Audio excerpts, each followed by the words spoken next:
ขอเจริญพรท่านสาธุชนที่อยู่ในธรรมศาลาวัดพุทธปัญญาและท่านสาธุชนที่ได้รับชมรายการจากวัดพุทธปัญญาอยู่ทั่วทุกมุมโลกวันนี้ชาววัดพุทธปัญญาได้มารวมตัวกัน เพื่อที่จะแสดงความจงรักภักดีสวดพระอภิธรรมถวายแด่เจ้าฟ้าพัชรกิติยาภาโดยมีกำหนดการ คือจะทำวัดเช้าเสียก่อนวันนี้เพื่อความพร้อมเพรียงเมื่อกี้คนศรีลังกาก็จะรอทำวัดเช้าด้วยฉะนั้นเราจึงใช้บาลีเพื่อคนทั่วโลกจะตามได้หมดแล้วก็หลังจากทำวัดเช้าจบลงคณะอุบาสกบาสิกาจะได้อาราธนาธรรมพร้อมกันจากนั้นพระสงฆ์ก็จะได้สวดอภิธรรมเมื่อเสร็จแล้วจะได้ถวายสังฆทานและก็ได้น้อมสวดเสร็จแล้วก็จะได้วางผ้าบังสกุลจากนั้นก็จะได้ถวายสังฆทานน้อมอุทิศกุศลถวายแก่พระองค์ท่านพร้อมกันต่อจากนี้ไปก็จะเริ่มทำวัดเช้าร่วมกันท่านที่อยู่ทางบ้านก็เราทำวัดเช้าพร้อมๆกันไป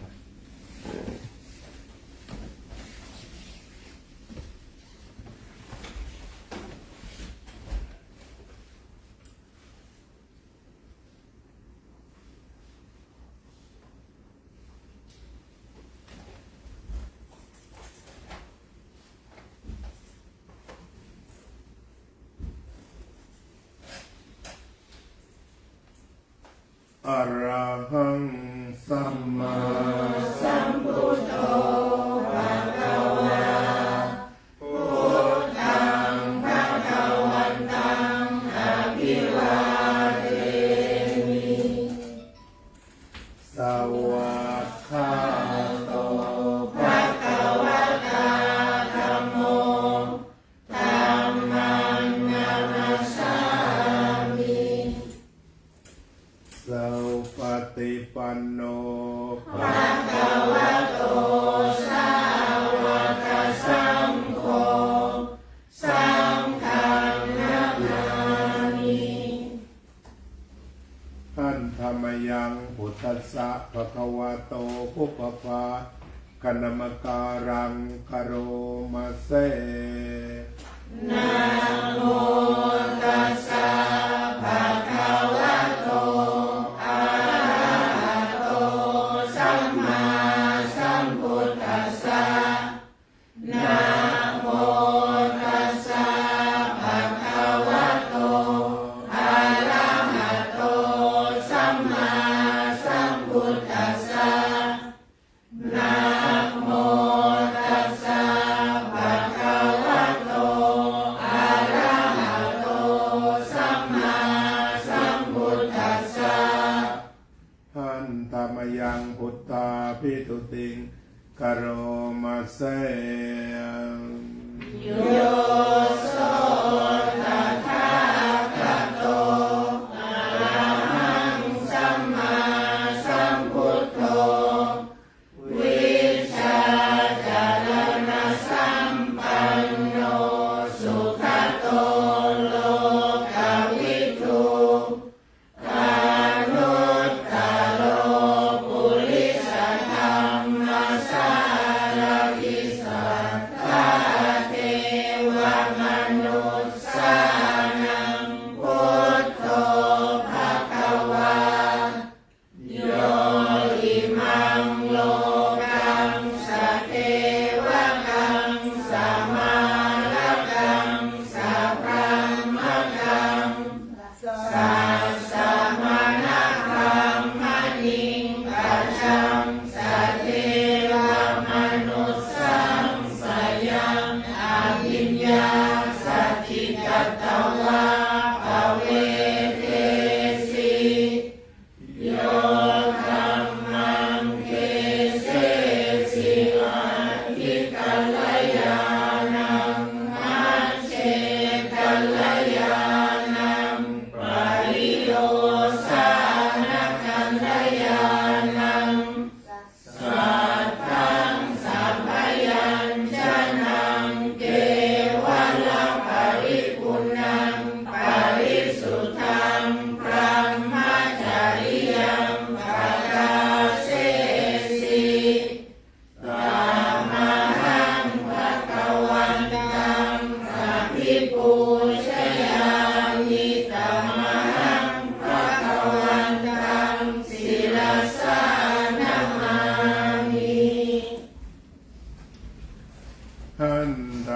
ยังธรรมาพิทุติงกโรมาเส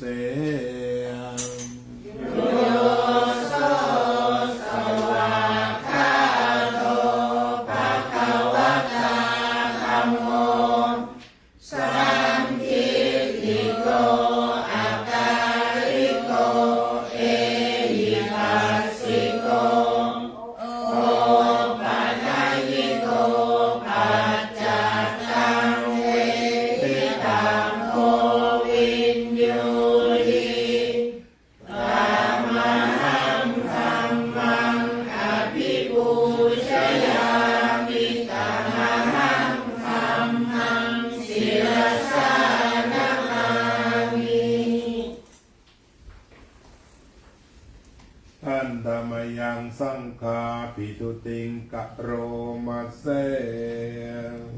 โยโสสุปฏิปันโนภะคะวะโตสาวกสังโฆอุชุปฏิปันโนภะคะวะโตสาวกสังโฆยายะปฏิปันโนภะคะวะโตสาวกสังโฆสามีจิปฏิปันโนภะคะวะโตสาวกสังโฆยาทิทังจัตตาริปุริสายุคานิอัตถปุริสบุคคลาเอสะภะคะวะโตสาวกสังโฆอาหุนยโยปาหุนยโยทักขินยโยอัญชลีกรณิโยอนุตตรังปุญญเขตังโลกัสสะปามหังสังฆังอภิปูชยามิตมหังสังฆังศิรสานามามิ เปิดไปหน้า36ได้เลย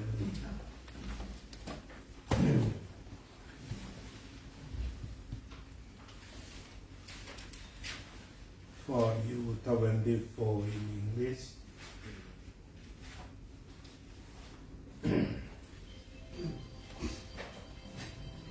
อันนามยังสัพพะปฏิตานคาตาโยปนามาเส จุลยสิกขานิกาตัสสะญาณัญญานิกตานิเมเตสัญจภาคิโนโหนตุสัตตานันตาปมาณกาเยปิยาคุณวันตาจาไมหังมาตาปิตา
สวากขา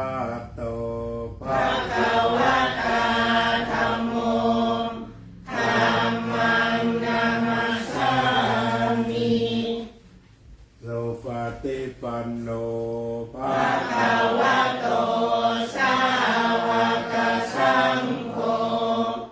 สังฆังนามามิ ก่อนจะได้สวดก็ขอเชิญโยมอักษรโยมเปิ้ลแล้วก็โยมนึกชื่อไม่ออกโยมผู้ชายโยมเดชมาถ่ายภาพซะก่อน เราจะเก็บทุกท่านเชิญที่นี่เลยยืนได้ยืนตรงนี้เชิญคือเราถ่ายเสร็จแล้วเหลือ3 ท่านที่เพิ่งมาขอเชิญยืนข้างหลังนี่แหละยืนตรงนี้จะไม่สูง ป้องดารานะคะป้องกัน อาจารย์วัชรินทร์ส่งให้อาจารย์นรินทร์ทุกคนที่มาวันนี้ 1 2 3 ครับแล้วดูเพื่อความเต็มเดี๋ยวให้อาจารย์นรงค์ขยับมานี้ อาจารย์วัชรินทร์นั่งตรงโน้นแล้วให้น้องอิงทำนั่งกลางๆหน่อยตรงนั้นจัดให้หน่อย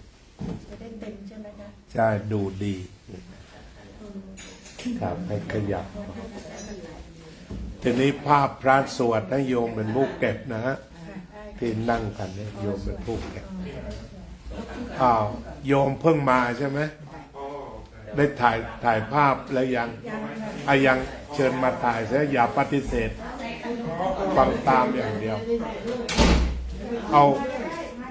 อา3 คนมาเอาแฟนด้วยแล้วก็น้องแฟนเป็นชุดไม่ถ่ายแล้วไม่วุ่นวายแล้วอันนี้คือทำให้เรียบร้อยพอขึ้นน้ำโมแล้วก็มาแล้วก็นั่งเงียบๆทุกคนเอาไม่มา3 คนน่ะ ไม่ได้เลย เห็นผู้ถ่ายแล้ว ไม่มาเป็นชุดอ่ะ เขาถ่ายแบบนี้เขาแยกคู่ตอนนี้เขาแยกคู่เขาจ่ายแล้ว คืออย่างนี้ถือว่าเราเก็บภาพของผู้ที่มาถวายพระราชกุศลไว้ทุกคนอันนี้เอาทีนี้ที่เพิ่งมาเดี๋ยวปรารภซะอีก1 ครั้งเนื่องจากว่าการจัดของเรานั้นพี่น้องส่วนใหญ่บ้านอยู่ไกลวัดฉะนั้นจะทำแบบประเทศไทยที่ว่า15 วันสวดนี่ก็คงลำบากญาติโยมฉะนั้นจึงประยุกต์ว่าเราจะสวดในวาระ7 วันการสวดคราวนี้คือคิดว่าเป็น7 วันสวรรคตเสียแล้วก็15 วันเดี๋ยวโยงลองคำนวณนะว่า15 วันต่อไปคือวันที่เท่าไหร่แล้วก็50 วันแล้วก็100 วันเป็นว่าเราจะจัด4 ครั้งตามเขาเรียกว่าตามวาระนะวาระ7 วันวาระ15 วันวาระ50 วันวาระสำคัญ100 วันตามที่ท่านกำหนดมาในหนังสือมหาเถรสมาคมและในหนังสือของสำนักพุทธเขาให้แนวที่นี่เราก็ประยุกต์ให้เหมาะกับสถานการณ์กับประเทศกับญาติโยมแห่งความพร้อมเพื่อจะได้หัวใจกันแบบเต็มต่อจากนี้ไปก็ขอเชิญได้อาราธนาธรรมจ้ะ ธัมมาโลกาทิปติสัมปติกัดอัญชลีอันทิวาลังอายาจถาสันติปัสสะปัสสะชาติกา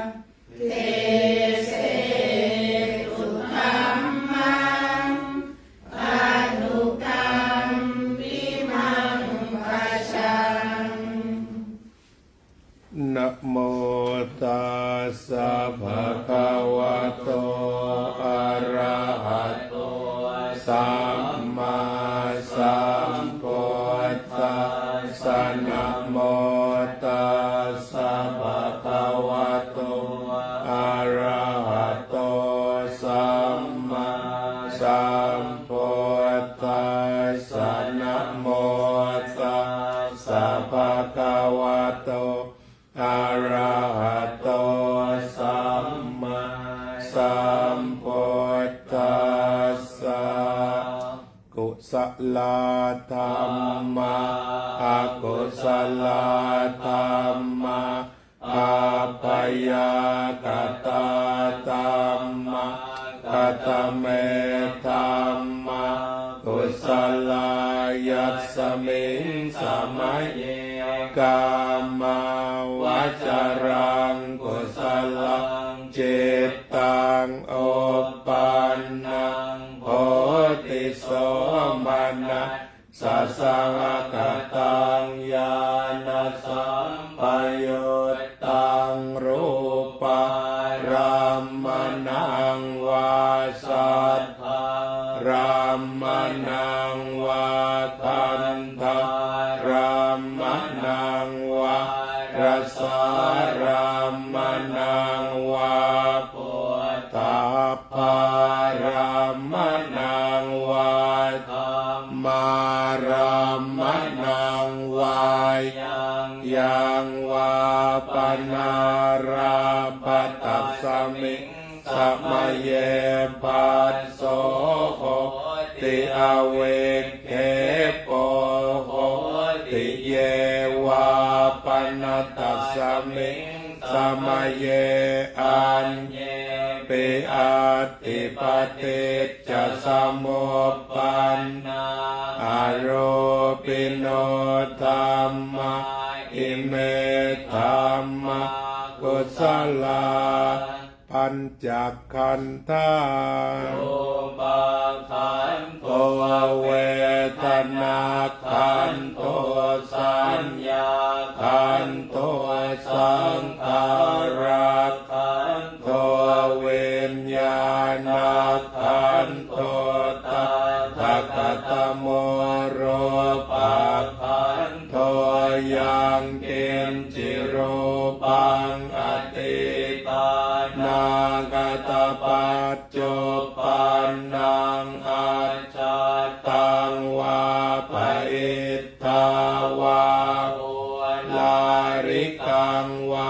สุขมังวาหินังวาปณิตังวายังโทเรวาสันติเกวาตเทกัจจังอภิสัญโยหิตวาอภิสังกิปิตวาอายังโวจติโรปะคันโทสังฆโหอสังฆโหสังฆหิเตนะอสังฆหิตังอสังฆหิเตนะสังฆหิตังสังฆหิเตนะสังฆหิตังอสังฆหิเตนะอสังฆหิตังสัมปโยโคเวปโยโคสัมปโยเตนะเวปโยตังเวปโยเตนะสัมปโยตังอสังฆหิตังชะปัญญาติโยคันธปัญญาติอายตนะปัญญาติธาตุปัญญาติสัจจปัญญาติเอินทรียปัญญาติทุกขลปัญญาติกิตาวตาปุคลานังปุคลปัญญาติสมัยวิมุตโตสมัยวิมุตโตกุปธรรมโมอกุปธรรมโมปริหานธรรมโมอปริหานธรรมโมเจตนาภาโพอนุราคณาภาโพปุตโตชโนโกตรปุพโยปรโตอปโยปรโตภาภากัมโนอภาภากัมโนติยโตอติยโตปฏิปันนะโกปะเลติโตอะระหะอะระหัตตายปฏิปันโนปุคคโลอุปลาปฏิสัจจิกาตปรมัตเตนาติอามันตายโยสัจจิกัตโตปรวัตโตตโตโสปุคคโล ลาปฏิสัจจิกาตปรมาเทนะตินาเหวังวัตตาเพอาจานายินิทัง อันจิโปกะโล อุปลาปฏิสัจจิกาตปรมาเทนะเตนะวัตเรวัตตาเพโยสัจจิกาโตปรมาโตตตัวโสบุคโลอุปลาปฏิสัจจิกาตปรมาเทนะดิมิชฌา เยเก จิตกุศลธรรมาสัพเพเต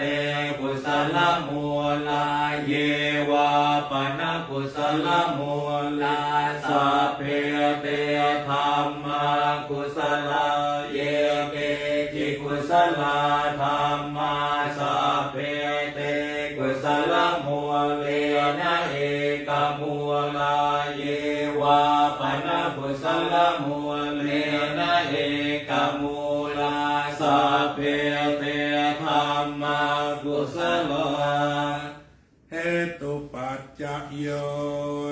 อารัมมณปัจจโยอธิปติปัจจโยอนันตรปัจจโยสมนันตรปัจจโยสหชาตปัจจโยอัญญมัญญปัจจโยนิสยปัจจโยอุปเนสยปัจจโยปุเรชาตปัจจโยปัจฉาชาตปัจจโยอาเสวนปัจจโยกรรมปัจจโยวิปากปัจจโยอาหารปัจจโยอินทรียปัจจโยชานะปัจจโยมาคปัจจโยสัมปยุตตปัจจโยวิปยุตตปัจจโยอาทิปัจจโยนาทิปัจจโยวิคตปัจจโยอวิคตปัจจโย เดี๋ยวก็โยมเดชถ่ายภาพนิ่งแล้วกันนะเวลาประเคนพระไตรนะเอาขอเรียนเชิญเอากล้องพี่กันนะครับโยมกัลยาเชิญที่นัดหมายกันไว้วางทีละท่านนะเดี๋ยววางแล้วก็คุณเดชถ่ายภาพเตรียมดีๆวาง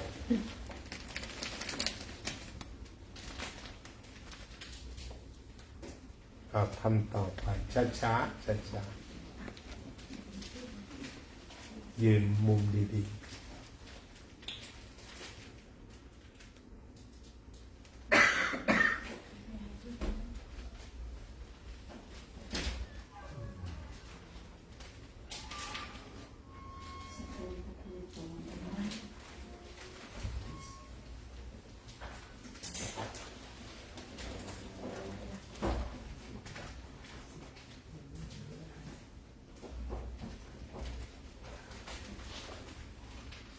อนิจจา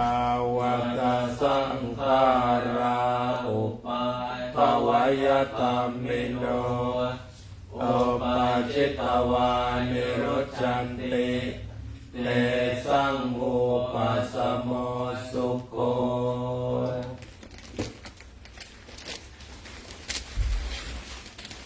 ก่อนจะได้ถวายสังฆทาน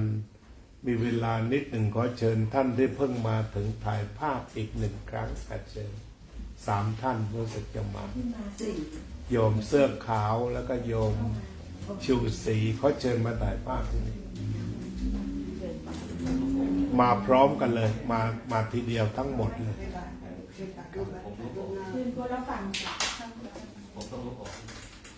นั่งให้สวยนั่งกันเลยเชิญจ้ามา2ใช่ไหมฮะพี่ชูศรีมีใครใหม่อีกไหมสาธุเขาเชิญตรงนี้แล้วยืนข้างพระรูปจัดภาพไปจัดให้อีกคนนึงครบแล้วเนาะต้อง2 ข้อเหมือนกันนะคะอาจารย์นะ เก็บมือไว้ข้างหน้า เอายกมือพนมสวยๆป้าหนึ่งไว้เสมออก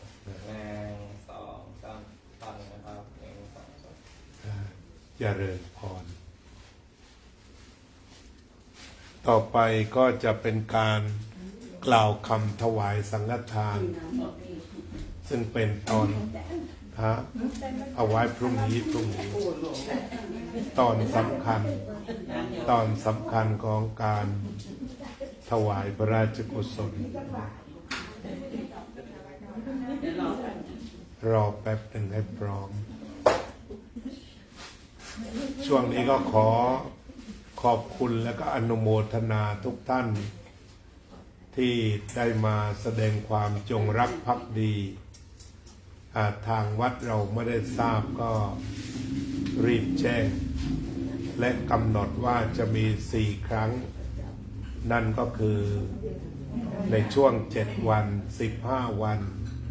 50 วันและ100 วันจะได้แจ้งให้ท่านสาธุชนได้ทราบโดยทั่วกันโดยเฉพาะท่านที่ได้ติดตามเฟซวัดพุทธปัญญาเราก็จะมีข่าวต่อเนื่องทั้งในส่วนข่าวแจ้งก่อนจัดกิจกรรมแล้วก็ในช่วงที่จัดกิจกรรมเสร็จก็จะได้แจ้งให้พี่น้องสาธุชนได้ทราบต่อไปนี้เราก็จะถวายสังฆทานและกรวดน้ำต่อไปนะโมตัสสะภะคะวะโตอะระหะโตสัมมาสัมพุทธัสสะนะโมตัสสะภะคะวะโตอะระหะโตสัมมาสัมพุทธัสสะนะโมตัสสะภะคะวะโตอะระหะโตสัมมาสัมพุทธัสสะอิมานิมะยังพันเตภัตตานิสัพพะริวารานิภิกขุสังฆัสสะโอโนชยามะสาธุโนพันเตภิกขุสังโฆอิมานิภัตตานิสัพพะริวารานิปฏิคันหาตุอัมหากังทีฆรตังหิตายะสุขายะข้าแต่พระสงฆ์ผู้เจริญข้าพเจ้าทั้งหลายขอน้อมถวายซึ่งภัตตาหารกับของบริวารทั้งหลายเหล่านี้แด่พระภิกษุสงฆ์ขอพระภิกษุสงฆ์จงโปรดรับซึ่งภัตตาหารกับของบริวารทั้งหลายเหล่านี้ของข้าพเจ้าทั้งหลายเพื่อประโยชน์เพื่อความสุขแก่ข้าพเจ้าทั้งหลายสิ้นกาลและนานเทอญสาธุต่อไปก็น้อมถวายพระราชกุศลแด่เจ้าฟ้าพัชรกิติยาภาด้วยหัวใจอันเต็มเปี่ยมด้วยความจงรักภักดีทรงเสด็จสู่สวรรคาลัยยะถาวาริวหาปุราปริปุเรนติสาคารังเอวะเมวะอิโตทินังเปตานังอุปกัปปติอิจิตังปฏิตังตุมหังคิปะเมวะสมิจจโตสัพเพปุเรนโตสังกปายันโทปนรโสยะถามณิโชติรโสยะถาสุขิติโยเววาจันโตสัพพะโรโควินาศตุมาเตภวัตวันตรายโยสุขิติกายุโกภวะอภิวาทนาสิ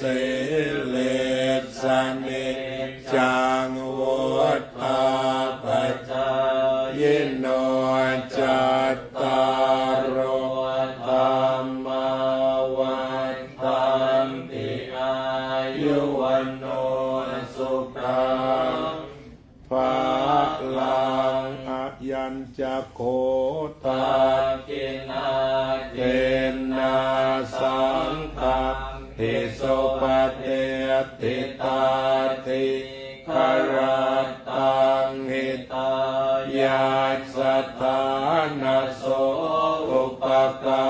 ปฏิโสยาติธรรมโมจะอายังนิทัสสิโตเปตานาปุชาจักตาอุลาราพลันจะเปกโขนามนุปฏินังตุมเมติปุญญังปัสสุตังอานาปกันติภาวะโตสัพพมังคลังรักขันตุสัพพเทวตาสัพพพุทธานุภาเวนัสสทธาโสติภวันตุเตภวตุสัพพมังคลังรักขันตุสัพพเทวตาสัพพธรรมานุภาเวนัสสทธาโสติภวันตุเตภวตุสัพพมังคลังรักขันตุสัพพเทวตาสัพพสังฆา